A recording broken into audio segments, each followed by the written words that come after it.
Hello friends, today we are going to discuss about the production of antibiotic penicillin. So penicillin जो है it is the most important antibiotic in the history of humankind. ये सबसे ज़्यादा महत्वपूर्ण क्यों है? क्योंकि उसके बाद जो है ना एकदम हिस्ट्री ही चेंज हो गई। कैसे चेंज हो गई हिस्ट्री? देखिए मरने वालों की जो संख्या थी तादाद थी बहुत ही ज़्यादा थी। मतलब कोई भी बीमारी आपको हो गई तो आपके पास कोई छोटा मोटा सोल्यूशन रहता था। मतलब जो ट्रेडिशनल मेडिसिन आपके पास अवेलेबल होती थी तो आप वो खाते थे, आपको कोई वैद्य वगैरह जो है आपको देते थे। ठीक है, उससे कुछ लोगों की तो जान बच सकती थी कि जिनकी इम्यूनिटी अच्छी थी, लेकिन जिनकी इम्यूनिटी अच्छी नहीं है उनको अगर सीवियर इन्फेक्शन होता है तो उनके पास कोई पर्याय नहीं था सो डेथ के अलावा। तो उसके बाद ही जो है ना दोस्तों वर्ल्ड वॉर सेकंड में ये सबसे काम आने वाला एंटीबायोटिक है, यानी कि उसके बाद बहुत ही ज्यादा काम आने वाला ये एंटीबायोटिक है। और तब से ही लोगों को पता चला है कि कोई ऐसे सब्सटेंसेस होते हैं कि जो इन्फेक्शन के खिलाफ लड़ने की मतलब ताकत रखते हैं। अब ऐसा ही जो हमारा इंपॉर्टेंट एंटीबायोटिक है कि जो सबसे पहले जो डिस्कवर किया है सर अलेक्जेंडर फ्लेमिंग, इनने डिस्कवर किया है। ठीक है, so sir Alexander Fleming was studying the staphylococcus aureus. So ये एक प्रकार का ग्राम पॉजिटिव बैक्टीरिया होता है। तो उन्होंने देखा कि स्टेफाइलोकोकस ऑरियस जो है एक फंगल कॉलोनी अगर तैयार होती है तो उसको उसके बाजू में इसकी ग्रोथ नहीं होती है स्टेफाइलोकोकस ऑरियस की। मतलब ये कोई तुम्हें इनहिबिटरी सब्सटेंस क्या कर रहा है, प्रोड्यूस कर रहा है। अब ये इनहिबिटरी सब्सटेंस कौन सा होता है, तो इस सब्सटेंस के बारे में ही हम आज देखने वाले हैं। तो उनको नाम दिया गया उन इनहिबिटरी सब्सटेंसेस को, दैट इज एंटीबायोटिक्स। तो हमारा टॉपिक है प्रोडक्शन ऑफ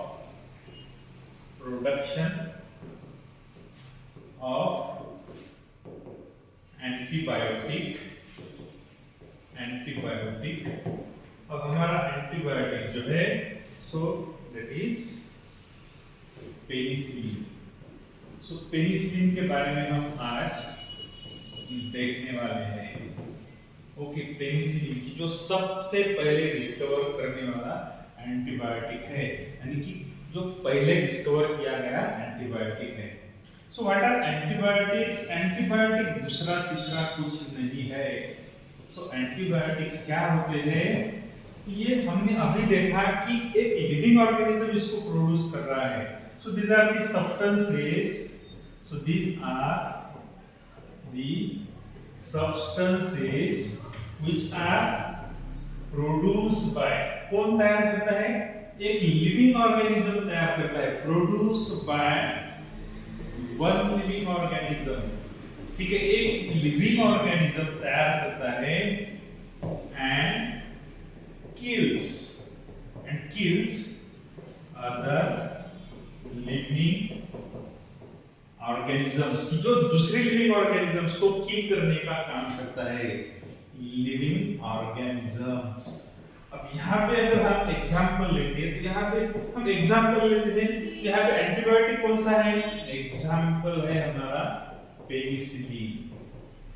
ठीक है, इसको प्रोड्यूस करने वाला कौन है? तो तब के दौर में जो था द फंगल स्ट्रेन जो उन्होंने डिस्कवर की थी दैट वाज, उनकी जो फंगल स्ट्रेन थी दैट वाज पेनिसिलियम।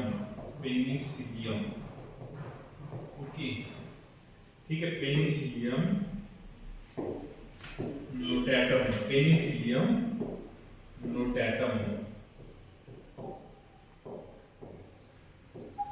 ठीक है, पेनिसिलियम नोटाटम।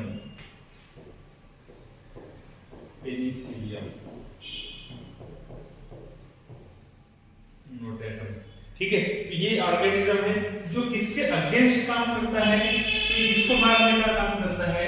स्टेफाइलोकोकस ऑरियस को मारने का काम करता है। So that's why in substances को हम क्या बोलते हैं कि भाई एक लिविंग तैयार कर रहा है और दूसरे लिविंग को जो मार रहा है, ऐसा सब्सटेंस जो है सो दैट इज एंटीबायोटिक। तो ये हो गया दोस्तों बैकग्राउंड, मतलब हमारे लिए एंटीबायोटिक एंटीबायोटिक जो है वो बहुत ही इंपॉर्टेंट है, तो इसलिए हमें उसका प्रोडक्शन करना होता है। तो पहले तो इतना बड़ा प्रोडक्शन नहीं होता था, लेकिन आजकल जो प्रोडक्ट है वो बहुत ही लार्ज अमाउंट में प्रोड्यूस होते हैं। तो इसलिए अगर आप कोई भी स्टूडेंट है, बीएससी के स्टूडेंट है, एमएससी के स्टूडेंट है, आपको कोई इंडस्ट्री में जाना है एज ए साइंटिस्ट करके, आपको एज ए कोई मतलब क्वालिटी एश्योरेंस ऑफिसर करके जाना है, या कोई भी दूसरी पोस्ट पे अगर जाना है, तो आपको ये प्रोडक्शंस पता होनी चाहिए। ओके, तो ये क्लासिकल प्रोडक्शंस हैं। अगर इनका अभ्यास हम करते हैं, स्टडी अगर हम करते हैं, तो बाकी के प्रोडक्शन हमें समझने के लिए थोड़ा हेल्प होती है। सो इसलिए हमें ये स्टडी करना होता है। सो तो आजकल पेनिसिलिन कोई रिकमेंड नहीं करता है, थोड़े से एडवांस एंटीबायोटिक्स आ गए हैं। क्यों? क्योंकि उसके अगेंस्ट जो है एंटीबायोटिक रेजिस्टेंस डेवलप हो चुका है। लेकिन ये हमारा सबसे पहले एंटीबायोटिक है, पर जो हमें क्लासिकली समझना है, सो दैट्स व्हाई ये टॉपिक हमें क्या करना है, पढ़ना होता है। तो हम अभी स्टार्ट करते हैं प्रोडक्शन ऑफ एंटीबायोटिक पेनिसिलिन। तो सबसे पहले इंपॉर्टेंट होता है दोस्तों प्रोडक्शन में, that is production strain. So which organism is used? तो इनिशियली क्या होता था? इनिशियली जो है that was the organism that was used. तो ऑर्गेनिज्म यूज किया गया था पेनिसिलियम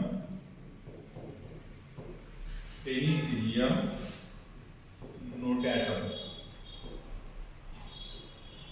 सो इसकी अलग अलग स्ट्रेन्स उन्होंने यूज की थी, लेकिन इसकी प्रोडक्शन की कैपेसिटी लेस है। So it has low production potential. ठीक है, इसकी क्षमता कम है। अगर प्रोडक्शन ही नहीं रहेगा तो क्या होगा, प्रोडक्ट महंगा होगा और हमारे एफर्ट्स ज्यादा जाएंगे, यील्ड कम होगी। तो इसलिए क्या होगा, उस वजह से हमें रिटर्न्स अच्छे नहीं आएंगे, तो इकोनॉमिकली ये फिजिबल नहीं होता है। So that's why another strain was discovered, that is Penicillium chrysogenum.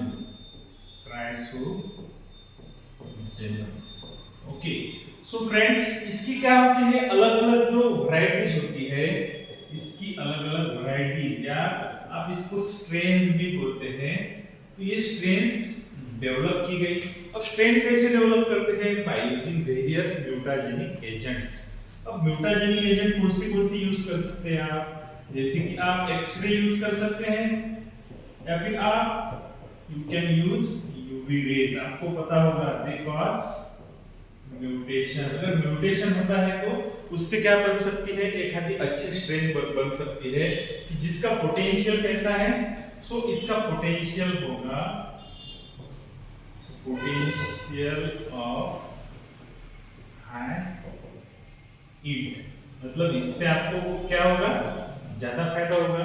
तो प्रोडक्शन स्ट्रेन आप कौन सी यूज करते हैं आजकल? सो आप यूज करते हैं पेनिसिलियम क्राइसोजेनम। सो दैट इज द मोस्ट इंपॉर्टेंट पॉइंट। तो पहले पेनिसिलियम नोटाटम यूज करते थे, आज पेनिसिलियम क्राइसोजेनम यूज करते हैं। तो अभी नेक्स्ट पॉइंट आता है दोस्तों कि आप मतलब ये तो हो गया, आपने स्ट्रेन तो सिलेक्ट कर ली। अब आप क्या करेंगे उसको, मतलब टेस्ट ट्यूब में तो ये प्रोडक्शन नहीं करेगा, आपको लार्ज स्केल पे प्रोडक्शन करना होता है। So that is next step होती है दोस्तों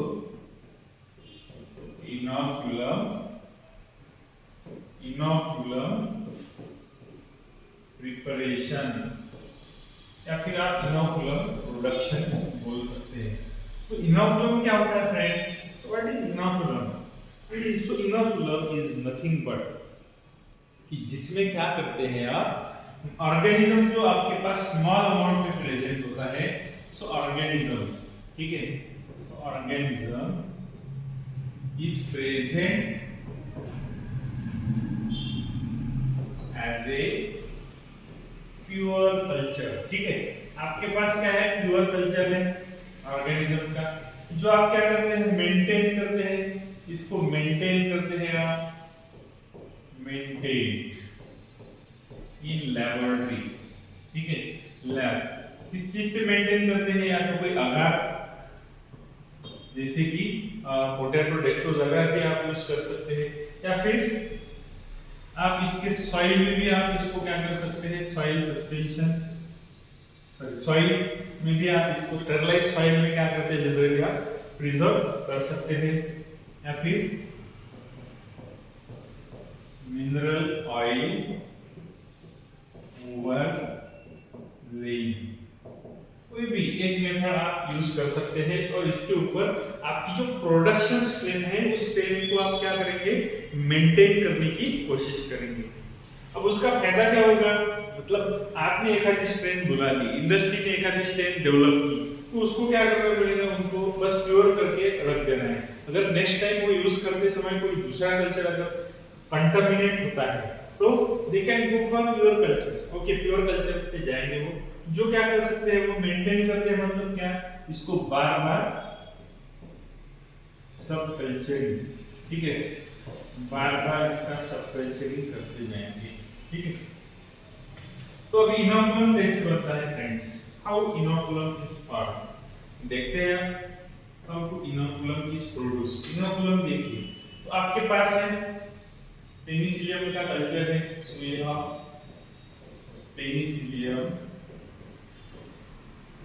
स्टॉक या फिर वर्किंग कल्चर। अब आप क्या करेंगे, so you will transfer this culture, ये आपके पास कल्चर है, this is the culture of slant culture है, समझो ये देखिए स्लैंट, पेनिसिलियम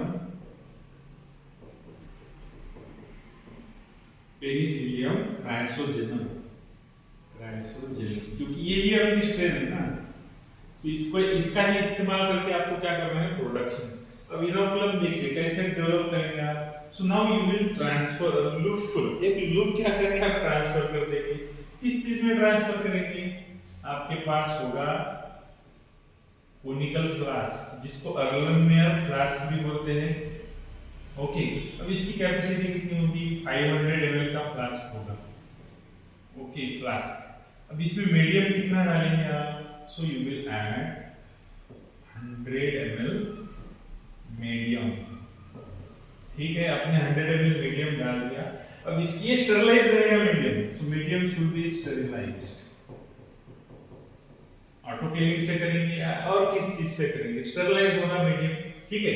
तो ट्रांसफर करेंगे आप एक लूपफुल ऑफ कल्चर, अब ट्रांसफर कर दिया, और नेक्स्ट क्या करेंगे आप, इसको आप 250 आरपीएम पे रख देंगे, 250 आरपीएम, ठीक है, शेकिंग इंक्यूबेटर के ऊपर। ओके, आप रख देंगे इसको शेकिंग इंक्यूबेटर, ठीक है, इंक्यूबेशन के लिए रख देंगे।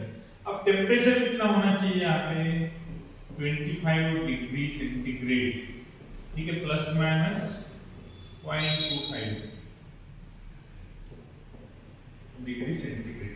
ओके, तो इतना टेम्परेचर लगेगा आपको। अब शेकिंग इंक्यूबेटर क्यों, क्योंकि इसको चाहिए, अब आगे भी चल के कोई भी पॉइंट में आपको याद रखना है, so it requires vigorous oxygen, ठीक है, ऑक्सीजन क्यों चाहिए इसको, so why oxygen is required, oxygen क्यों चाहिए इसको, डिसॉल्व फॉर्म में ऑक्सीजन, क्योंकि ऑर्गेनिज्म कौन सा होना चाहिए, this must be a aerobic organism. कौन सा ऑर्गेनिज्म होना चाहिए, एरोबिक ऑर्गेनिज्म होना चाहिए, तभी तो ये प्रोसेस कर रहा है ना। ओके, तो ये देखिए आपका कल्चर अभी कितने दिन रखना है आपको, फॉर अराउंड, कंडीशंस कितनी है, 4 डेज। Okay, 4 days.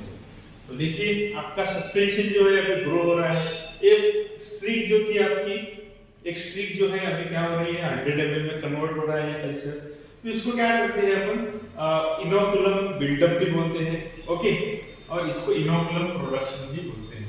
अब नेक्स्ट क्या करेंगे आप, so you will go for again large quantity, बहुत बड़ी क्वांटिटी में जाएंगे अभी आप, कौन सी बड़ी quantity, again so you will select flask of 4 to 5 litre, ठीक है। आप क्या करेंगे, अभी 4 से 5 लीटर वाला फ्लास्क लेंगे, जिसमें कितना ml मीडियम डाल दिया, 200 ml मीडियम आप इसके अंदर डाल देंगे। अब इसको क्या करना है, अब इसको फिर से इंक्यूबेट करना है, ठीक है, फिर से शेकिंग पे रखना है आपको, टेम्परेचर सेम है। शेकिंग क्यों करना है, यहाँ पे देखिए मीडियम आधा ही है इसके 2000 ml यानी कि 2 लीटर, ठीक है, 2 लीटर के आसपास इसके अंदर मीडियम है कि जो पहले से स्टेबलाइज है। अब हर स्टेप पे क्या हो रहा है, इनोकुलम की क्वांटिटी जो है बढ़ रही है, देखिए आप यहाँ पे देख सकते हैं। Okay, so the amount of inoculum is building, तो इसलिए इसको अपन क्या बोल सकते हैं, इनोकुलम बिल्डअप। अब नेक्स्ट स्टेप क्या करेंगे आप, सो अगेन नेक्स्ट स्टेप आपको क्या करना है, इसको सेम कंडीशन पे रखना है, सो लेकिन ओनली फॉर यहाँ पे again 3 to 4 days.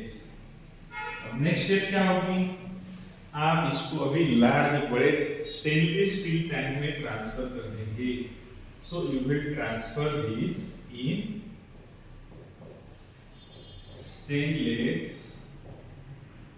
Steel, okay, stainless steel tank. अब इसकी कैपेसिटी क्या है दोस्तों, so what is capacity of this tank, so it is around 8000 litre, ठीक है, कितना है 8000 लीटर। देखिए बहुत बड़ा स्टेनलेस स्टील टैंक, ठीक है, 8000 लीटर। अब इसमें मीडियम कितना रहेगा, तो ये रहेगी कैपेसिटी, ठीक है, कैपेसिटी, लेकिन इसके अंदर मीडियम कितना रहेगा, मीडियम रहेगा दोस्तों अराउंड 5000 लीटर, मतलब 5000 आसपास। अब बाकी की स्पेस की चीज के लिए, मिक्सिंग के लिए चाहिए होती है। अब देखो यहाँ पे क्या क्या प्रोविजन होना चाहिए, यहाँ पे एरेशन का, सो यहाँ पे एरेशन यानी कि स्पार्जर्स लगेंगे यहाँ पे, ठीक है, और क्या चाहिए आपको, यहाँ पे स्पार्जर चाहिए, और यहाँ पे मिक्सिंग होना चाहिए प्रॉपरली, ओके, ठीक है, और टेम्परेचर का मेंटेनेंस होना चाहिए, टेम्परेचर। अब कौन मेंटेन करेगा टेम्परेचर, यहाँ पे होगी कूलिंग पाइप्स। तो ये सारी चीजें दोस्तों इनोकुलम डेवलपमेंट के दौरान। अब इसको कितने दिन रखना है, सो यहाँ पे आपको इस कंडीशन पे रखा जाएगा अराउंड, मतलब इसको अराउंड 2 डेज, ठीक है, 2 दिन तक इसको क्या करा जाएगा, रखा जाएगा। तो ये सारे प्रोसेस को क्या बोलते हैं आप, इनोकुलम प्रिपरेशन, ठीक है। इनोकुलम को आपने क्या किया है, तैयार किया है। सो नाउ अब क्या करेंगे आप, सो आपकी नेक्स्ट स्टेप आती है दोस्तों, सो दैट इज प्रोडक्शन। अब प्रोडक्शन टैंक की साइज कितनी होगी, अब प्रोडक्शन टैंक की जो साइज होती है friends, so it is around 50,000 litre, ठीक है। कैपेसिटी देखिए कितनी है, कैपेसिटी 50,000 लीटर। अब मीडियम कितना डालेंगे friends, so medium will be added here around 30,000 litre, ठीक है, मीडियम, ओके। अब यहाँ पे मीडियम डाल दिया है आपने, कौन सा मीडियम है ये, सो इट इज प्रोडक्शन मीडियम, ठीक है। तो हर स्टेप पे आपको एक चीज याद रखनी है कि हर स्टेप पे आपको क्या करना है, मीडियम को स्टेरिलाइज करके रखना ही है। Medium should be sterilise, medium sterilise होना चाहिए। अब मीडियम कौन सा लगता है ये हम अभी नेक्स्ट टॉपिक में देखेंगे। हेलो दोस्तों, अभी नेक्स्ट पॉइंट जो आप देख रहे हैं that is preparation of production medium, ठीक है, प्रोडक्शन मीडियम।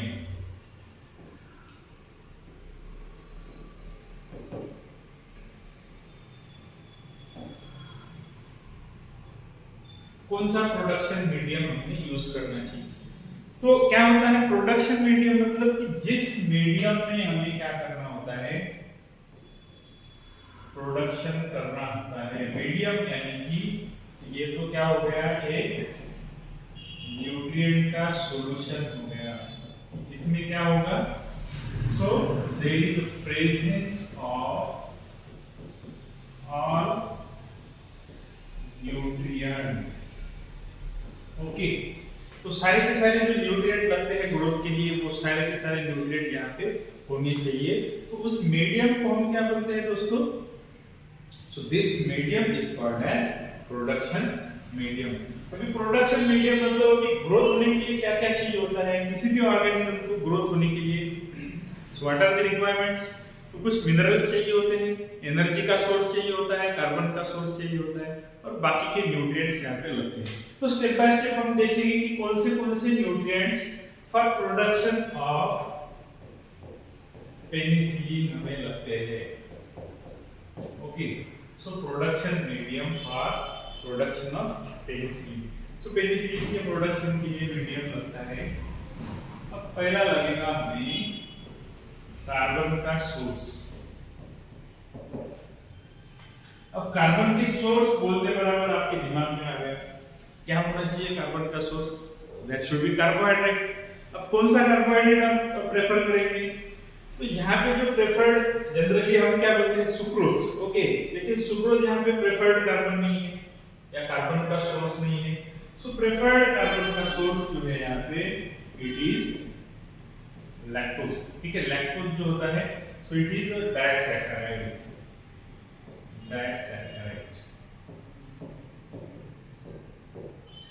ग्लूकोज और गैलेक्टोज से बनता है। दूसरा सोर्स आप ऐड कर सकते हैं दैट इज ग्लूकोज। ठीक है, so it can help in growth, help करेगा ग्रोथ ऑफ माइसेलियम या फिर फंजाई बोल सकते हैं आप, जो आपको प्रोडक्शन करने वाले फंजाई है, तो ये आपको हेल्प करेगा। और क्या लगेगा, आपको सुक्रोज भी यूज कर सकते हैं आप, और इन एडिशन ओके सुक्रोज। लेकिन सबसे ज्यादा बेटर रिजल्ट रिकमेंडेड जो है दैट इज लैक्टोज। ये हो गया कार्बन का सोर्स, और आप इसको बोल सकते हैं एनर्जी का भी सोर्स है, एनर्जी सोर्स। ठीक है, दोनों काम कर रहा है। एनर्जी भी चाहिए होती है ऑर्गेनिज्म को ग्रो होने के लिए, so that is provided here bye lactose. अब नेक्स्ट कौन सा सोर्स चाहिए आपको, नेक्स्ट इंपॉर्टेंट जो है दैट इज नाइट्रोजन। नाइट्रोजन का सोर्स, अब ये generally ammonium acetate, ammonium phosphate, ammonium acetate, ammonium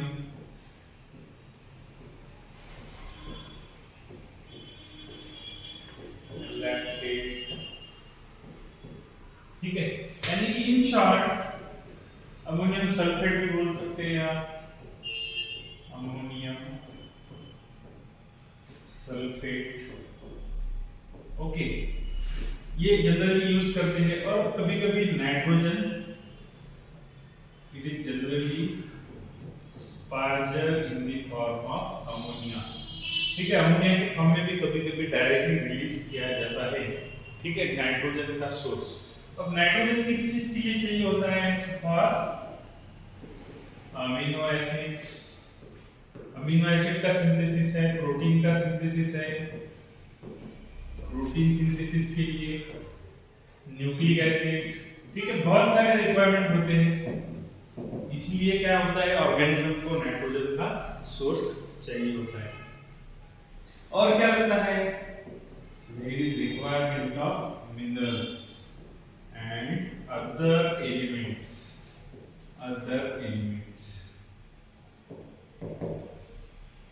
minerals भी लगेंगे और अदर एलिमेंट्स भी लगेंगे। अब सबसे इंपॉर्टेंट कौन से होते हैं मिनरल्स, देखिए। सो मिनरल लगेगा यहाँ पे मैग्नीशियम लगेगा, और जिंक लगेगा, कॉपर लगेगा, आयरन लगेगा, पोटेशियम लगेगा, और दूसरा मिनरल या दूसरे एलिमेंट बोल सकते हैं यहाँ पे फॉस्फोरस लगेगा। ठीक है, और क्या लगेगा यहाँ पे, सल्फर लगेगा। ये सारे के सारे किस चीज के लिए चाहिए होते हैं, सो दे आर जनरली इसेंशियल। क्यों इसेंशियल है, इसेंशियली रिक्वायर्ड, क्यों रिक्वायर्ड होते हैं, क्योंकि देखिए अब मेटल का काम क्या होता है, या तो ये कोइंस को फैक्टर का काम करते हैं, या फिर इलेक्ट्रॉन ट्रांसपोर्ट चेन में काम करेंगे, या फिर प्रोटीन को स्टेबलाइज करने के लिए इनका काम होता है। तो ये सारे बहुत सारे रोल होते हैं। फास्फोरस सल्फर ये प्रोटीन सिंथेसिस में भी लगते हैं, प्लस न्यूक्लिक एसिड सिंथेसिस के लिए फास्फोरस लगता है। तो ये सारे के सारे सोर्सेस हैं कि जो हम क्या करते हैं, सप्लाई करने की कोशिश करते हैं। अब ये मिनरल का सोर्स कहां से आता है, so from where the minerals are attacked. अब देखिए मिनरल जो है that is coming from corn, steep, liquor. ठीक है, कॉर्न स्टीप लीकर हम डायरेक्टली क्या कर सकते हैं, we can use this as a source of this minerals. So in addition to this अब क्या कर सकते हैं आप, फास्फोरस जो है, फास्फोरस यानी कि यहाँ पे देखिए इट कैन बी यूज और it can be obtain from KH2PO4। मतलब फास्फोरस और पोटेशियम दोनों के दोनों जो है, so they can be obtain directly from KH2PO4। कुछ जो KH2PO4 है, so some amount of KH2PO4 is also present in corn steep liquor. Corn steep liquor में भी ये प्रेजेंट होता है। लेकिन बाकी के जो मिनरल्स हैं, सो ये generally obtain from corn steep liquor. तो ये देखिए नाइट्रोजन का भी सोर्स हो सकता है, देन बाकी के मिनरल का भी सोर्स हो सकता है, प्लस पोटेशियम का भी, फास्फोरस का भी सोर्स हो सकता है। तो ये सब्सटेंसेस हम क्या करते हैं, ऐड करते हैं। उसके बाद कॉर्न स्टीप लीकर तो हो गया, और क्या ऐड करते हैं हम, दैट इज एडिबल ऑयल। अब एडिबल ऑयल का रोल क्या होता है, so it is generally required for foam breaking. ठीक है, फोम जो तैयार होता है वहां पे जनरली क्या होता है, it interrupts in the fermentation process. तो इसलिए फोम ब्रेकिंग के लिए एडिबल ऑयल का होना जरूरी होता है। ओके, ये भी यहाँ पे क्या किया जाएगा, so it is also added here. और क्या लगता है, जनरली precursors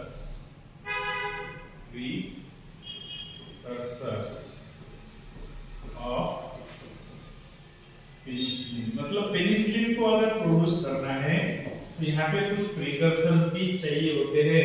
अब प्रीकर्सर्स दैट इज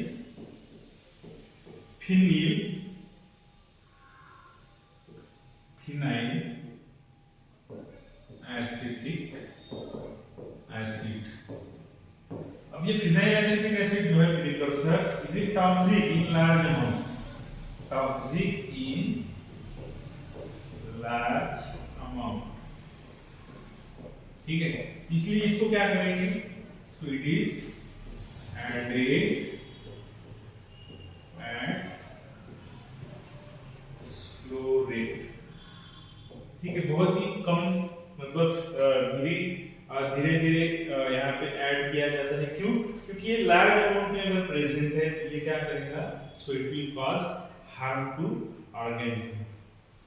तो देखिए अभी प्रीकर्सर्स सारे के सारे डालेंगे, और क्या क्या डालना है, देखिए महत्वपूर्ण सारी की सारी चीजें होगी। कौन सी है, देखिए यहाँ पे रिवाइज करते हैं, source of carbon, source of nitrogen, minerals and other element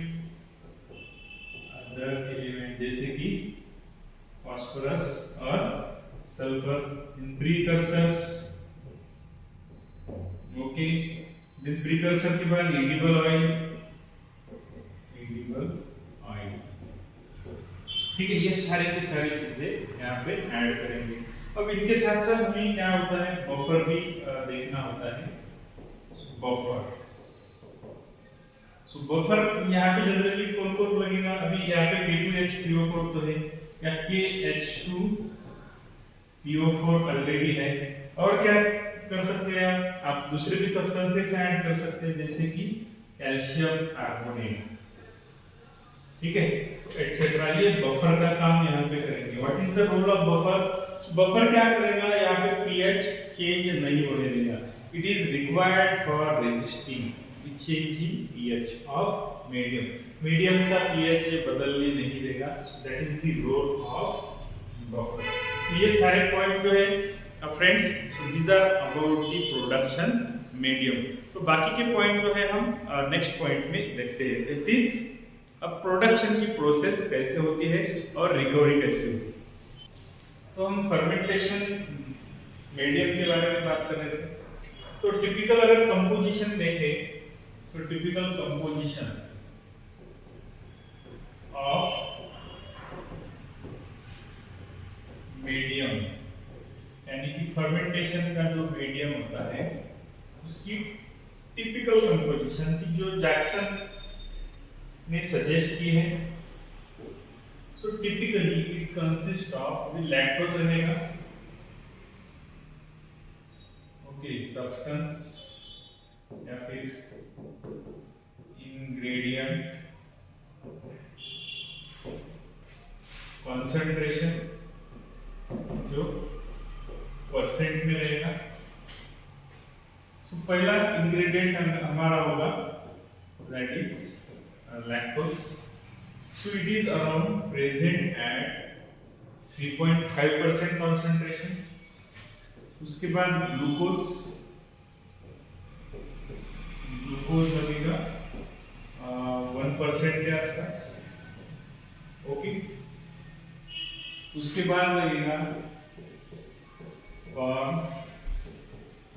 स्टिप liquor, ठीक है। कॉर्न स्टिप लीकर में लगेगा अराउंड 3.5%। मतलब याद करने के लिए बहुत ही आसान है। 3.5 को 1, 3.5 अगेन 1। और यहाँ पे आपको और लगता है तो that is calcium carbonate, that is CaCO3। Calcium carbonate भी आपको लगेगा अराउंड 1%। और क्या लगता है आपको? So you also require KH2PO4 और लगेगा आपको वेजिटेबल ऑयल, या फिर आप इसको एडिबल ऑयल भी बोल सकते हैं, edible oil.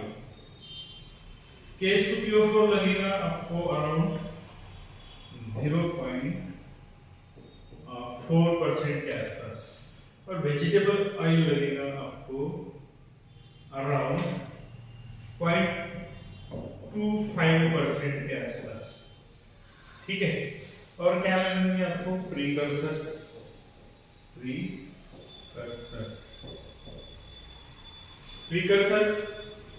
Added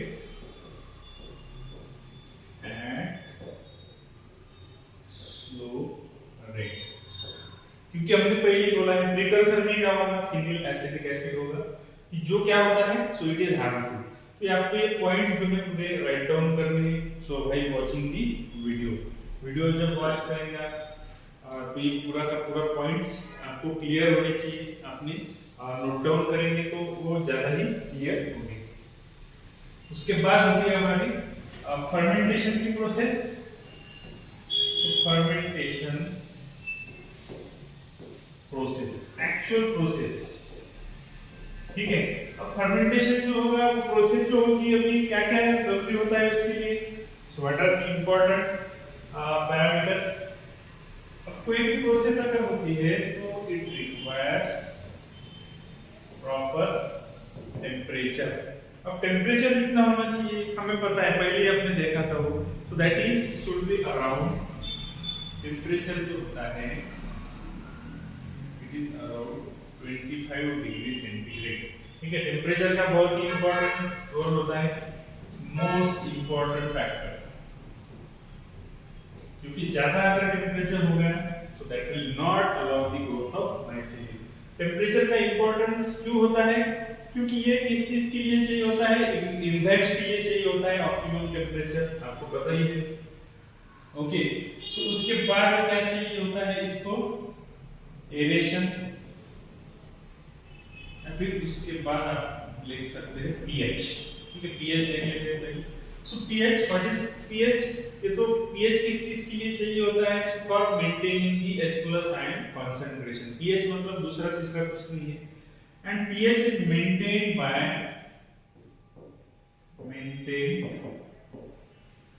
by addition of, अब किसको ऐड करेंगे आप H2SO4 यूज कर सकते हैं, आप कैल्शियम कार्बोनेट यूज कर सकते हैं, आप NaOH यूज कर सकते हैं, आप KH2PO4 भी यूज कर सकते हैं। ठीक है, यानी कि ये बफर का काम करेंगे, ये जो है बफर। ओके, जो पीएच चेंज होने नहीं देगा। सो pH should be maintain at this condition. और क्या चाहिए? और चाहिए एरेशन, एरेशन चाहिए एंड एजिटेशन। ठीक है, एरेशन किस चीज के लिए चाहिए? Because this organism require oxygenic, यानी कि एरोबिक कंडीशंस। ठीक है, इस ऑर्गेनिज्म को एरोबिक कंडीशन चाहिए, तो ऑक्सीजन का तो इंपॉर्टेंट रोल है। और एजिटेशन किस चीज के लिए चाहिए? Proper mixing of vegetables. Okay, not vegetables, for proper mixing of cells as well as ingredients, mixing of media contents। ठीक है, तो इनको मिक्स करने के लिए आपको क्या चाहिए? वो वेजिटेबल ऑयल की जगह ऐसा आ गया है। तो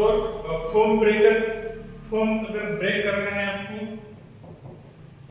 फोम ब्रेकिंग आप कैसे करते हैं?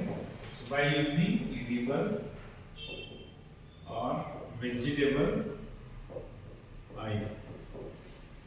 इंपॉर्टेंट कंडीशंस है temperature, pH, aeration, agitation.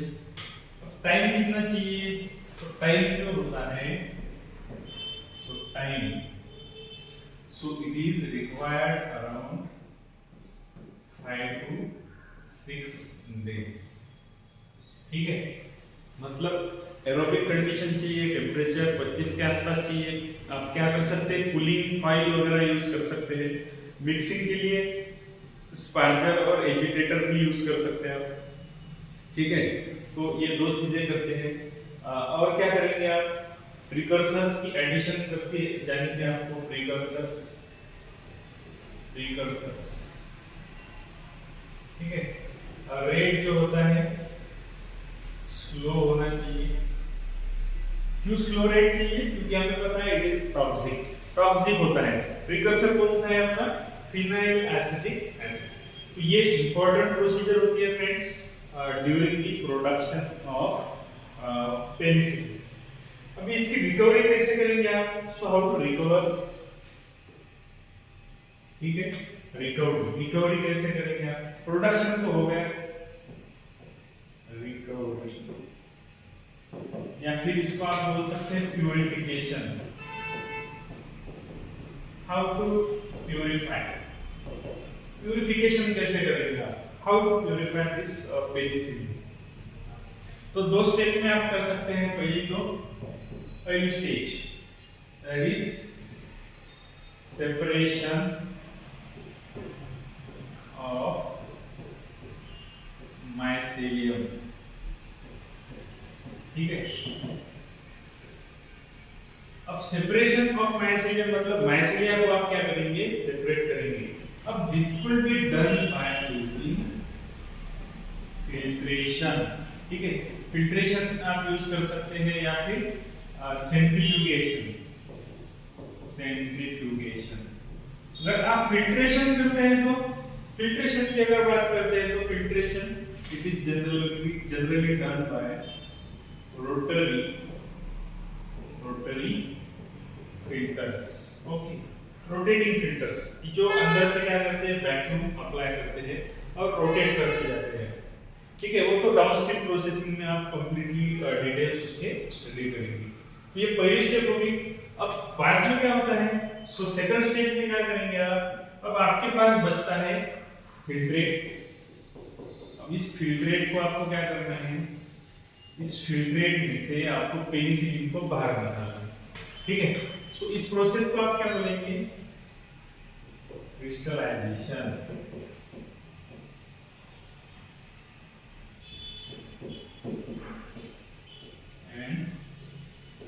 Extraction.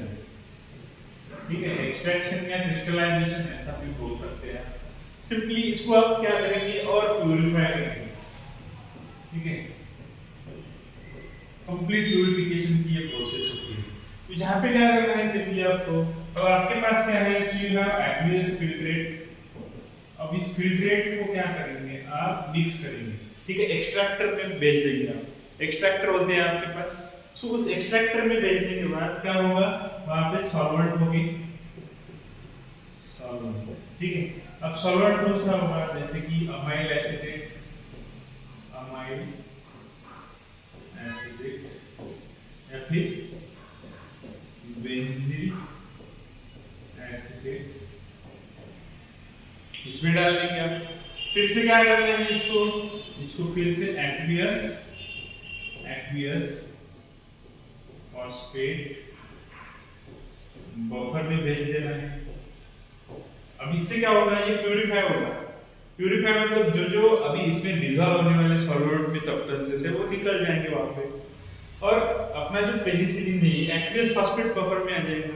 Okay, तो ये प्यूरिफिकेशन में हमें हेल्प करता। और क्या करेंगे आप, फिर से इसको क्या करेंगे आप, सॉल्वेंट में भेज देंगे, सॉल्वेंट, ऑर्गेनिक सॉल्वेंट। ठीक है, ऊपर में से ही कोई रहेगा या फिर दूसरा रहेगा। ठीक है, आप पे निर्भर करता है, वो आप ऑप्टिमाइज कर सकते हैं प्रोसेस। तो सॉल्वेंट के पास भेज देंगे आप। उसके बाद क्या करेंगे, अलग अलग स्टेप से पास करने के बाद इसका करेंगे क्रिस्टलाइजेशन। ठीक है, crystallisation. Okay, so it is generally done in vacuum dryer, vacuum dryer, क्योंकि आपके पास क्या है, एक्वियस सॉल्वेंट। ठीक है, सॉल्वेंट प्लस मतलब आपके पास है एसीटोन प्लस वाटर में डिसॉल्व आपका पेनिसिलिन। अब इसको क्या करेंगे आप, वैक्यूम ड्रायर में क्या होगा, आप वाटर को और सॉल्वेंट को रिमूव करेंगे और आपके पेनिसिलिन को प्यूरिफाई करके या क्रिस्टलाइज्ड फॉर्म में आप इसको सेपरेट करेंगे। और नेक्स्ट स्टेप, और वॉशिंग भी कर सकते हैं आप, या फिर और कॉलम से भी इसको पास कर सकते हैं, या फिर अलग अलग एक्सट्रैक्टर से आप इसको क्या कर सकते हैं, पास कर सकते हैं। ये देखिए दोस्तों, तो यहाँ पे ये प्रोसेस है अपनी रिकवरी एंड प्यूरिफिकेशन की process, that is removal of mycelium. ये देखिए पहली स्टेप क्या रहेगी, फिल्ट्रेशन और सेंट्रीफ्यूगेशन। सो ये जनरली क्या होगा, रोटरी वैक्यूम फिल्टर में यहाँ पे आप अप्लाई कर सकते हैं। सो सॉल्वेंट एक्सट्रैक्शन में क्या होगा, या प्यूरिफिकेशन में क्या होगा, या क्रिस्टलाइजेशन में, सो फिल्ट्रेट जो है it will be pass through series of extractor. Okay, so into amyl और ब्यूटिल एसिटेट। ठीक है, अमाइल या ब्यूटिल एसिटेट में या क्लोरोफॉर्म या एसीटोन भी आप क्या कर सकते हैं, इस्तेमाल कर सकते हैं। Okay, so they can also be used, so you can use this chloroform या एसीटोन। उसके बाद extracted back into aqueous phosphate buffer. यहाँ पे सॉरी मैंने पीएच थोड़ा सा आगे पीछे बोला था, सो इट इज अराउंड 7। ठीक है, 7 to 7.5, तो प्लीज करेक्ट दिस। तो वहाँ पे करेक्शन करना है आपको। सो पीएच जो है 7 to 7.5 के आसपास यूज करेंगे। उसके बाद क्या करेंगे, फिर से एसिडिफाई करेंगे। एसिडिफाई करने के बाद अलग दूसरे ऑर्गेनिक सॉल्वेंट जो है उसके साथ आप री एक्सट्रैक्ट करेंगे इसको। अब उस वजह से क्या होगा, हेल्प इन प्यूरिफिकेशन, प्यूरिफिकेशन बढ़ेगा, हमने पहले ही बोला है। उसके बाद आपके हाथ में आएगा that is potassium penicillin G. Okay, penicillin G जो क्रिस्टलाइज्ड फॉर्म में है, और इट इज फर्दर प्यूरिफाइड, ठीक है। इसको बाद में फिर से आप क्या करेंगे, फर्दर प्यूरिफाई करेंगे, so by using solvent extraction and column chromatography. तो ये जो है स्टेप्स क्या करते हैं आप इस्तेमाल करते हैं ड्यूरिंग प्यूरिफिकेशन प्रोसेस। अब लास्ट का जो पार्ट आता है that is sterilisation and packing. तो स्टरलाइजेशन में क्या करेंगे आप, सो आप इसका फिल्टर स्टरलाइजेशन करेंगे वाया सेल्स फिल्टर। अब ऑटोक्लेविंग क्यों नहीं सजेस्ट करते हैं आप, क्योंकि वो ब्रेक डाउन हो जाएगा कंपाउंड जो होगा आपका। So remove bacteria as well as pyrogens, जो फीवर कॉजिंग एजेंट्स है वो वहां से रिमूव कर देगा, मतलब प्यूरिफाई कर देगा। बाद में क्या करेंगे, स्टरलाइजेशन होने के बाद इनको आप पैक कर देंगे। सो पैक इज स्टराइल वायल्स, ठीक है। जनरली पाउडर या सस्पेंशन के फॉर्म में आप क्या करेंगे, उसको पैक करेंगे अगर आपको इंजेक्शन के लिए इस्तेमाल करना है तो, ठीक है। अब ओरल अगर इस्तेमाल करना है तो it can be used in tableted form, ठीक है। उसके बाद क्या करेंगे आप, क्वालिटी कंट्रोल होता है। सो क्वालिटी कंट्रोल यानी कि पोटेंसी, प्यूरिटी और स्टेबिलिटी टेस्टिंग आप जो है इस प्रोडक्ट की करेंगे। सो ये सारी चीजें दोस्तों थी regarding the production of penicillin. So एक बार फिर से आप फ्लो चार्ट देख लेते हैं। ये सारी चीजें आपने देख रखी है पहले। सो ये देखिए यहाँ पे सो प्योर कल्चर है आपके पास। सो आप 100 ml में ट्रांसफर कर देंगे इसको, ओके। सो ट्रांसफर करने के बाद आपको क्या करना है, इसको 4 डेज के लिए रखना है। सो उसके बाद 2 लीटर में ट्रांसफर करेंगे। तो यहाँ पे कंडीशंस वगैरह हमने पहले ही मेंशन कर रखी थी, ठीक है। सो 2 लीटर को फिर से क्या करना है, वहाँ पे 3 या 4 दिन रखना है। उसके बाद इसको स्टेनलेस स्टील टैंक में ट्रांसफर करना है। सो अराउंड 3 डेज के लिए आपको वहाँ पे रखना है। फिर फर्मेंटेशन की जो प्रोसेस है, तो यहाँ पे कितने दिन चलेगी फर्मेंटेशन की प्रोसेस, 5 to 6 डेज चलेगी। तो यहाँ पे सारे के सारे प्रोविजंस होते हैं। तो ये पूरा डायग्राम आपको बना के रखना है। यहाँ तक हमने निकाला था एक पूरा डायग्राम, फर्मेंटेशन मीडियम जो है जहाँ पे आप ट्रांसफर कर रहे हैं। तो उसके बाद क्या होता है, ये डाउनस्ट्रीम प्रोसेसिंग यानी प्यूरिफिकेशन। देखिए रोटरी फिल्टर्स, मतलब क्या, फिल्टर्स में पास कर रहे हैं। अब क्या कर रहे हैं, माइसीलिया को सेपरेट कर रहे हैं, ऑलरेडी हमने देख रखा है। तो उसके बाद एक्सट्रैक्शन करेंगे। एक्सट्रैक्शन कैसे करेंगे, हम सॉल्वेंट से करेंगे, अमाइल एसिडेट वगैरह इस्तेमाल करके। सो प्यूरिफिकेशन कॉलम से इसको पास करेंगे। देखिए प्यूरिफिकेशन कॉलम, ओके। उसके बाद सेकंड एक्सट्रैक्शन होगा, उसके बाद थर्ड एक्सट्रैक्शन होगा। हर बार क्या हो रहा है, अपना प्रोडक्ट प्यूरिफाई हो रहा है। तो यहाँ पे वैक्यूम स्टील इस्तेमाल करेंगे। किस चीज के लिए, क्रिस्टलाइजेशन के लिए। आपको क्या करना है, इसका क्रिस्टलाइजेशन करना है। उसके बाद नेक्स्ट सेरामिक फिल्टर से पास करेंगे, फिर से क्रिस्टल का वॉशिंग करेंगे, जो कुछ भी इंप्योरिटीज है फिर से सेरामिक फिल्टर से पास करेंगे इसको। फिर at last again vacuum dryer से आप क्या करेंगे, इसको ड्राई करेंगे। और लास्ट स्टेप में आपके पास होगा क्रिस्टलाइन पेनिसिलिन जी। और इसकी क्या करेंगे आप, फिर क्वालिटी टेस्टिंग, यानी कि यील्ड कितनी है, पोटेंसी कितनी है, बाकी के कोई एजेंट्स वहां पे प्रेजेंट है क्या, तो ये सारी चीजें यहाँ पे देखेंगे। तो फ्रेंड्स पूरा का पूरा फ्लोचार्ट आप बनाइए, कोई भी शॉर्टकट मत लीजिए प्लीज, क्योंकि शॉर्टकट से कुछ नहीं बनता है। तो कोई भी चीज अगर प्रिपेयर करनी है तो बिल्कुल शिद्दत से कीजिए, प्रॉपरली फोकस करके इसको आप स्टडी कीजिए। तो कोई भी डाउट आता है तो प्लीज आप यहाँ पे कमेंट डाल सकते हैं। और इसके नोट्स भी हम प्रोवाइड करने की कोशिश करेंगे। डिस्क्रिप्शन में यहाँ पे लिंक होगी, वो भी आप रीड कर सकते हैं। चलिए, thank you very much. So this is the flowchart for production of antibiotic penicillin. Please go through this flowchart and study this chart completely. So it starts from lyophilized spores of Penicillium chrysogenum. Then we can prepare agar slant from that culture. Then we prepare shake flask culture of same. Then we go for primary seed culture, secondary seed culture, and at last in fermentation tank. So we inoculate fermentation tank containing fermentation medium, as we have already discussed about this. So it also has rotary vacuum filters. So first extractor, purification column, second and third extractor, then evaporator, crystal washing, and finally we have penicillin, so that is in pure form. So it is then sent for testing and at last for packaging.